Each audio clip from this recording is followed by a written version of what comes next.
दोस्तों, क्या आपको पता है ताजमहल को 50 कुओं के ऊपर बनवाया गया है। ताजमहल को बनाने वाले मजदूरों ने शाहजहां से नाराज होकर जानबूझकर ताजमहल में एक बड़ी गलती भी छोड़ दी थी। इस वीडियो में ताजमहल से जुड़े कुछ ऐसे रहस्य के बारे में बताऊंगा जिन्हें सुनकर आपके रोंगटे खड़े हो जाएंगे, तो इस वीडियो को लास्ट तक जरूर देखिए। ऐसा माना जाता है कि ताजमहल का निर्माण साल 1631 में शुरू हुआ था और साल 1653 में यह बनकर तैयार हो गया और इसे आज भी निर्माण कुशलता का एक विशाल नमूना कहा जाता है। शोधकर्ताओं ने इस पर कई शोध किए हैं और उनका मानना है कि ताजमहल के नीचे 1000 से भी ज्यादा कमरे हैं। उनका मानना है कि ताजमहल जितना ऊंचा है यह धरती के अंदर उतना ही गहराई में बनाया गया है। जिस जमाने में ताजमहल को बनाया गया था उस जमाने में किले के बाहर निकलने के लिए रास्ते बनाए जाते थे और ऐसा ही ताजमहल के अंदर भी है। इसके नीचे से एक रास्ता भी है जो कहीं बाहर निकलता है, लेकिन ताजमहल के रहस्यमयी तहखानों की तरह उस रास्ते को शाहजहां के समय ही बंद करवा दिया गया।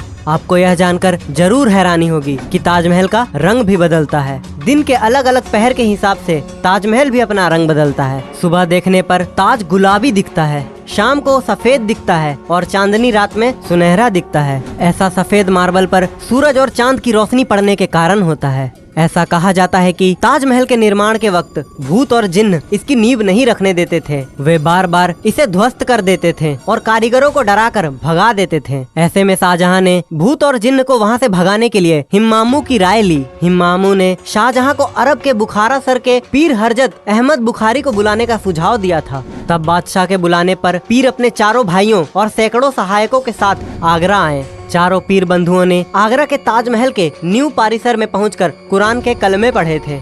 इसके बाद शाहजहां के हाथों नींव रखवाकर ताजमहल को बनवाने का काम शुरू करवा दिया गया। इन 4 पीर बंधुओं की मजार ताजमहल के चारों तरफ बनी हुई है। माना जाता है कि जब तक यह मजार है यहाँ पर तब तक ताजमहल को कुछ नहीं हो सकता है। साल 1934 में दिल्ली के एक निवासी ने दीवार पर एक छेद के जरिए ताजमहल के तहखाने में जो कमरे थे उन्हें झांक कर देखा था। उस आदमी ने देखा कि वो कमरा अस्तंभों से बना एक बड़ा हॉल था और वो स्तंभ हिंदू देवी देवताओं की मूर्तियों से भरा पड़ा था। उस आदमी के अनुसार कमरे में रोशनदानियां भी बनी हुई थीं, जो आमतौर पर बड़े हिंदू मंदिरों में देखने को मिलती है। उन रोशनदानियों को संगमरमर के पत्थर से ढका गया था, जिसे देखकर लगता है कि किसी ने हिंदू मूल को छिपाने का पूरा प्रयास किया था। वहाँ के स्थानीय लोगों का मानना है कि ताजमहल एक हिंदू मंदिर था जो तेजो महाल्या के नाम से प्रसिद्ध था। बाद में इसे ताजमहल का रूप दिया गया, परंतु सच्चाई क्या है यह कोई नहीं जानता। भारतीय पुरातत्व सर्वेक्षण ने 22 कमरों को इसलिए बंद रखा है ताकि इस कमरे में छिपी सच्चाई के चलते भविष्य में कोई दंगे ना हो। सबसे मजेदार बात तो यह है कि कुतुब मीनार नाम इमारत को, जिसको हम सबसे ऊंची इमारत मानते हैं, ताजमहल उससे भी ऊंचा है। कुतुब मीनार को देश की सबसे ऊंची इमारत कहा जाता है, लेकिन इसकी ऊंचाई ताजमहल के सामने छोटी पड़ जाती है। सरकारी आंकड़ों के अनुसार ताजमहल कुतुब मीनार से 5 फीट ऊंचा है। ताजमहल को देखने के लिए एक दिन में सबसे ज्यादा भीड़ इकट्ठा होती है। पूरी दुनिया में दूसरी कोई ऐसी इमारत नहीं है जहां एक दिन में इतने सैलानी इकट्ठे होते हैं। ताजमहल को देखने के लिए पूरी दुनिया से 12,000 सैलानी रोज आगरा की ओर रवाना होते हैं। क्या आप शाहजहां के उस सपने के बारे में जानते हैं जो अपनी बेगम मुमताज महल के लिए नहीं बल्कि अपने लिए देखा था, काले ताजमहल का सपना। शाहजहां चाहते थे कि मुमताज के लिए सफेद ताजमहल के बाद वे अपने लिए काला ताजमहल बनवाएं, लेकिन जब उन्हें उनके बेटे ने कैद कर लिया तो उनके लिए ये सपना एक सपना ही रह गया। यदि ताजमहल की मीनारों पर गौर किया जाए तो आप देखेंगे कि चारों मीनारें सीधी खड़ी ना होकर एक दूसरे की ओर झुकी हुई है। इमारतों का यह झुका हुआ रिमाड़ बिजली और भूकंप के दौरान मुख्य गुंबद के ऊपर न गिरने के लिए किया गया है। कुछ लोग कहते हैं कि चारों मीनारें गुंबद को झुककर सलाम कर रही हैं। कहा जाता है कि जिन मजदूरों ने ताजमहल को बनाया था शाहजहां ने उनके हाथ कटवा दिए थे, लेकिन इतिहास में वापस लौटा जाए तो ताजमहल के बाद भी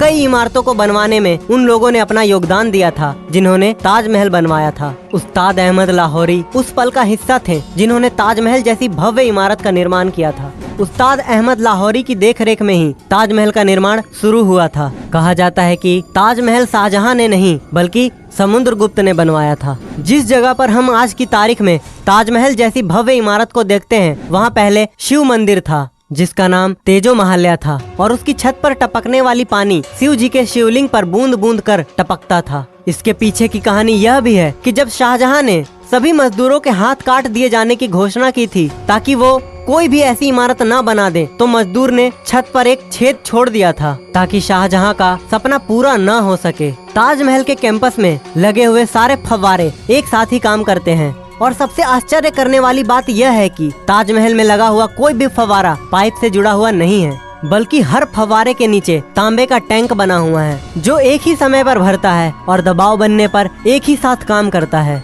ये तो सभी जानते हैं कि मुमताज शाहजहां की पत्नी थी, लेकिन शायद ही कोई जानता है कि वो उनकी 13वीं पत्नी थी। शाहजहां के 14वें संतान को जन्म देते समय उनका निधन हो गया था और उनकी याद में ही शाहजहां ने ताजमहल बनवाया था। ताजमहल को लेकर एक नई कहानी सामने आ रही है, जिसके अनुसार ताजमहल के नीचे के तहखानों में कीमती खजाने हो सकते हैं, क्योंकि मेटल डिटेक्टर से इनके नीचे कई तरह की धातुएं होने की पुष्टि हुई है। लेकिन आर्कोलॉजिस्ट का यह मानना है कि इसके अंदर कई ऐसी ऐतिहासिक दस्तावेज भी हो सकते हैं जो हमारे इतिहास तक को बदल सकते हैं। इन तहखानों की खोज और इनकी खबरें तो काफी आईं, लेकिन कभी इन्हें खोला नहीं जा सका। इनमें से कई दरवाजे तो खोले गए, लेकिन बाद में उन्हें बंद कर दिया गया। उम्मीद है आपको यह जानकारी अच्छी लगी होगी। अगर हाँ, तो इस वीडियो को खुद तक सीमित ना रखें, शेयर करें अपने दोस्तों और रिश्तेदारों के साथ। जोड़ने के लिए इस रोमांचक